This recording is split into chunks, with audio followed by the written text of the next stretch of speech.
আসসালামু আলাইকুম বন্ধুরা, আজকে আপনাদের সাধারণ জ্ঞান থেকে কিছু প্রশ্ন উত্তর দেখাবো। তো চলুন। বীরশ্রেষ্ঠ উপাধি পেয়েছেন কে? উত্তর ঘ, ক্যাপ্টেন মহিউদ্দিন জাহাঙ্গীর।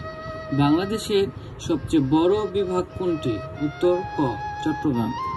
1971 সালে বাংলাদেশের প্রবাসী সরকারের অর্থ সচিব নিম্নের কে ছিলেন? উত্তর খ, খন্দকার আসাদুজ্জামান। জাতীয় সংসদে কতজন নির্বাচিত প্রতিনিধি থাকে? উত্তর গ, 300 জন। বাংলাদেশের জাতিসংঘের কততম সদস্য?